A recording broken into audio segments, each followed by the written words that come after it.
the night Argentina lost more than a trophy. Before he ever stepped onto the pitch for the final, Lionel Messi pulled on a pair of custom boots quietly engraved with 3 words, "The Last Tango." 2 hours and 120 grueling minutes later, he was sitting on the grass at MetLife Stadium, legs stretched out in front of him, watching Spain celebrate a World Cup they had just won in extra time. And that's when the greatest player of his generation simply came undone. But the tears weren't the end of the story, they were only the opening scene.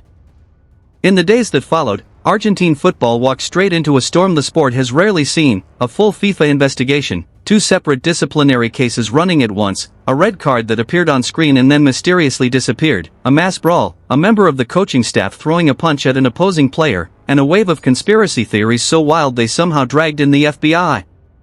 This is everything that happened after July 19, 2026, and honestly, it barely sounds real. What actually happened on the pitch? Spain's extra-time win over Argentina didn't feel like a football match. It felt like a siege. Argentina held out for 105 minutes, playing a man down for the entire second period of extra time, before Ferran Torres finally broke them. It started with Lamine Yamal picking the ball up on the right and feeding Pedro Porro, whose cross toward the back post was knotted across by Nico Williams into the path of Torres, who buried it left-footed. 1 goal. That's all Spain needed. Messi played the full 120-plus minutes and managed a single shot. On the other end, Argentina's goalkeeper Emiliano Martinez produced 11 saves, a World Cup final record, and still ended up on the losing side. That's not really a loss. That's a team that got completely overrun once Enzo Fernandez saw red in the 93rd minute, leaving his teammates to survive half an hour with 10 men. A costly, avoidable mistake, and only the beginning of a night that would spiral out of control. From full-time whistle to full-on brawl. The moment the final whistle went, Spain's players sprinted together to celebrate. That's when things turned ugly. Argentina's Nahuel Molina reportedly clipped Spain captain WhatHe in the stomach as he ran past, and things escalated fast from there, with former Manchester City teammate Nicolas Otamendi getting in WhatHe's face. Then Leandro Paredes arrived and grabbed Spain's Eric Garcia by the throat, setting off a full-scale brawl. FIFA has since confirmed it's investigating. Paredes and Thiago Almada then wrestled Gavi to the ground as substitutes and staff from both benches piled into the melee. Argentina boss Lionel Scaloni tried to pull his players apart, but even he couldn't contain it. Here's the detail that turned an ugly scuffle into a genuine scandal. A red card for Paredes briefly flashed up on FIFA's official system for the throat grab, and then it vanished. FIFA's statement afterward gave no timeline for its investigation and didn't name Paredes directly, noting only that he wasn't shown a red card on the pitch but could still face suspension. Millions watched that card appear and disappear in real time, and that single moment is now at the heart of a formal inquiry. A coach's punch changes everything. If you thought the players losing their heads was as bad as it got, think again, because what a member of Argentina's coaching staff did next turned this from a bad night into a full institutional crisis. Assistant coach Roberto Ayala was filmed approaching Spain's Dani Olmo and Eric Garcia in the middle of the chaos and appearing to strike Olmo in the face. Every second of it was caught on camera. Ayala later addressed it on Valencia Capital Radio, admitting he'd gone in to break up the fight but that sometimes things just happen when adrenaline takes over, and that as a coach he should have known better. He said he intended to apologize to Olmo directly. Compare that with how Olmo himself responded. Speaking after the match, the 28-year-old said none of it really mattered in the end, that players carry a responsibility to set an example, because kids are watching. Composed. Mature. Exactly the opposite of the scene that had just unfolded. An assistant coach throwing a punch at an opposition player in a World Cup final isn't a heat-of-the-moment slip. It's the kind of incident that lands on a federation's desk and FIFA has it all on video. Backs turned at the trophy ceremony. Just when it seemed the night couldn't get any worse, the trophy presentation delivered one more gut punch. After collecting their runner-up medals from FIFA President Gianni Infantino and US President Donald Trump, Argentina's players turned their backs as Spain lifted the trophy under a shower of gold confetti in front of 80,000 fans and a global TV audience. FIFA has confirmed disciplinary proceedings will follow. Scaloni, visibly emotional in his press conference, insisted his players knew how to lose with grace. A strange claim given the night included a reckless red card, a coordinated brawl, an assistant coach throwing punches, players skipping mandatory media duties, and a snub ceremony. Pundits didn't hold back. One called it simply indefensible, another wondered aloud why officials had let Argentina get away with so much throughout the tournament. One nation made the final about pride in defeat. The other made it about themselves. The football world noticed the difference. The FBI rumor that wouldn't die. Now here's where the story stops being ugly and starts being genuinely bizarre, because some of what circulated in Argentina afterward wasn't your typical fan conspiracy noise.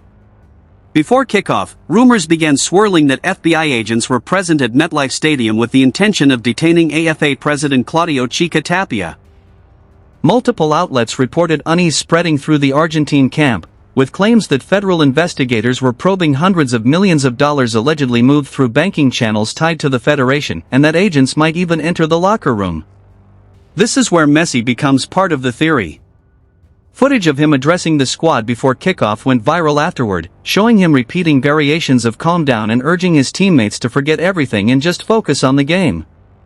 That phrase, forget everything, set social media alight, with fans speculating something off the pitch was clearly weighing on the players.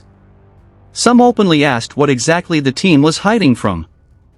It's worth noting the legal pressure on Tapia was very real. A judge had already imposed a travel ban on him over an investigation into unpaid Social Security contributions worth roughly $13 million across 2 years.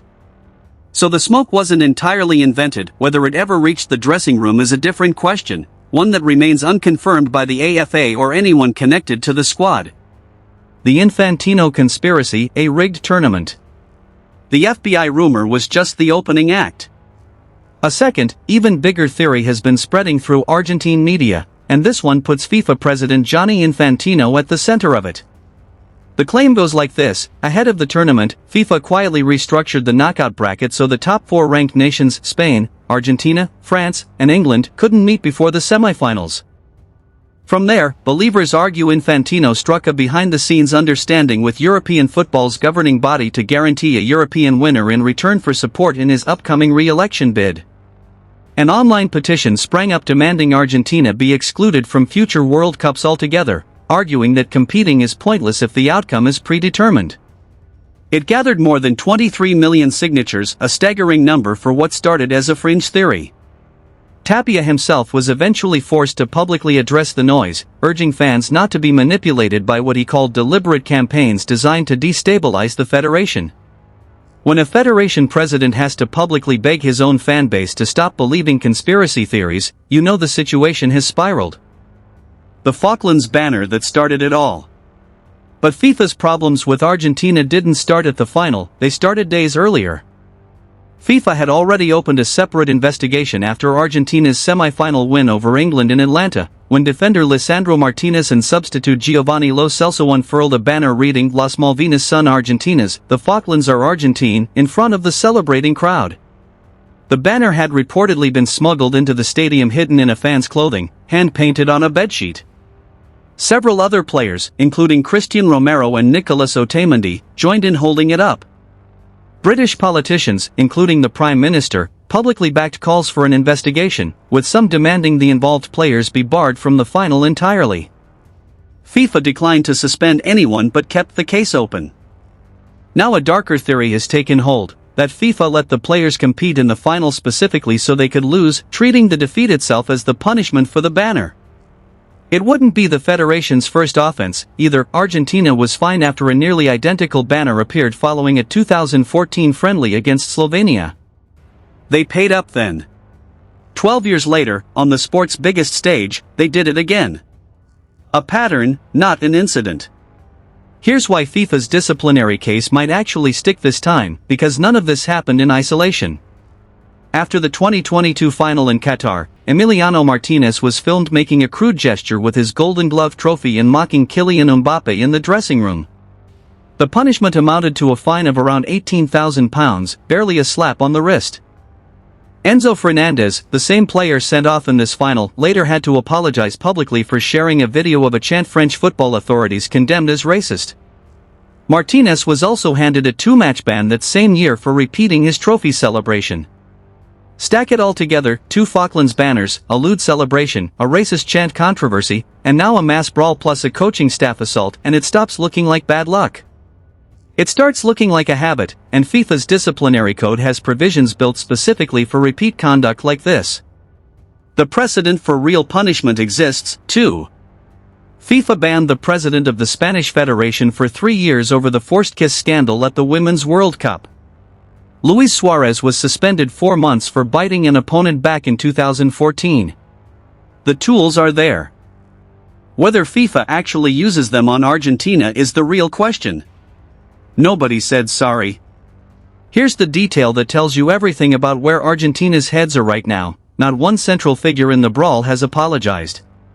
Not one. Leandro Paredes posted a heartfelt message thanking the nation, calling the squad the greatest in Argentine history, with zero mention of the throat grab that triggered the whole brawl. Enzo Fernandez posted something similar about pride and honor, with no reference whatsoever to the red card that left his team a man short for half an hour. Messi, for his part, said nothing publicly about any of it. He simply grieved alone on the grass and arguably deserved a far better send-off than the one his teammates gave him. Is this really Messi's last tango? Which brings us to the question the entire football world is asking 6 days later: is this it for Messi and the Albiceleste? It was a Copa America final loss at this same stadium back in 2016 that first prompted Messi to briefly announce his international retirement. Now the same venue has given him another emotional exit scene. He hasn't confirmed anything officially, but insiders close to the national team suggest Argentina's federation is already planning a farewell tribute match on home soil, rather than expecting an immediate retirement announcement. At 39, Messi has given no clear signal he's done, though this was almost certainly his final World Cup. His contract with Inter Miami runs through 2028, so his club career isn't going anywhere. Asked before the tournament about playing in 2030, he simply said he'd keep going as long as he felt good and could still help his teammates. He never fully closes the door. There was at least one silver lining: Messi made FIFA's shortlist for World Cup goal of the tournament for his long-range strike against Algeria, even as WhatHe picked up the golden ball as the competition's standout player. Across 6 World Cups, Messi finishes with 21 goals and 8 assists for Argentina, putting him alongside Cristiano Ronaldo as the only players ever to appear in 6 tournaments. The real tragedy isn't just that Argentina lost. It's that arguably the greatest player the game has ever seen spent what was likely his final World Cup night surrounded by teammates who turned heartbreak into headlines for all the wrong reasons. Amid all the chaos, it was Spain's 19-year-old sensation Lamine Yamal, born after Messi had already turned professional, who walked straight over to console him after the whistle. That image alone said more than any of the noise that followed. What happens now? So where does all of this leave FIFA? The federation has now opened investigations into the mass brawl, the vanished red card, the coaching staff assault, and the earlier Falklands banner incident, 2 separate cases from a single tournament, running side by side. Molina and Paredes remain central to the brawl probe, with Almada and Ayala also reportedly under scrutiny. Yet history offers a reason for skepticism. After 2022, Argentina walked away with a fine under $25,000 and no individual bans, despite a trophy gesture mockery scandal and reported damage to media facilities.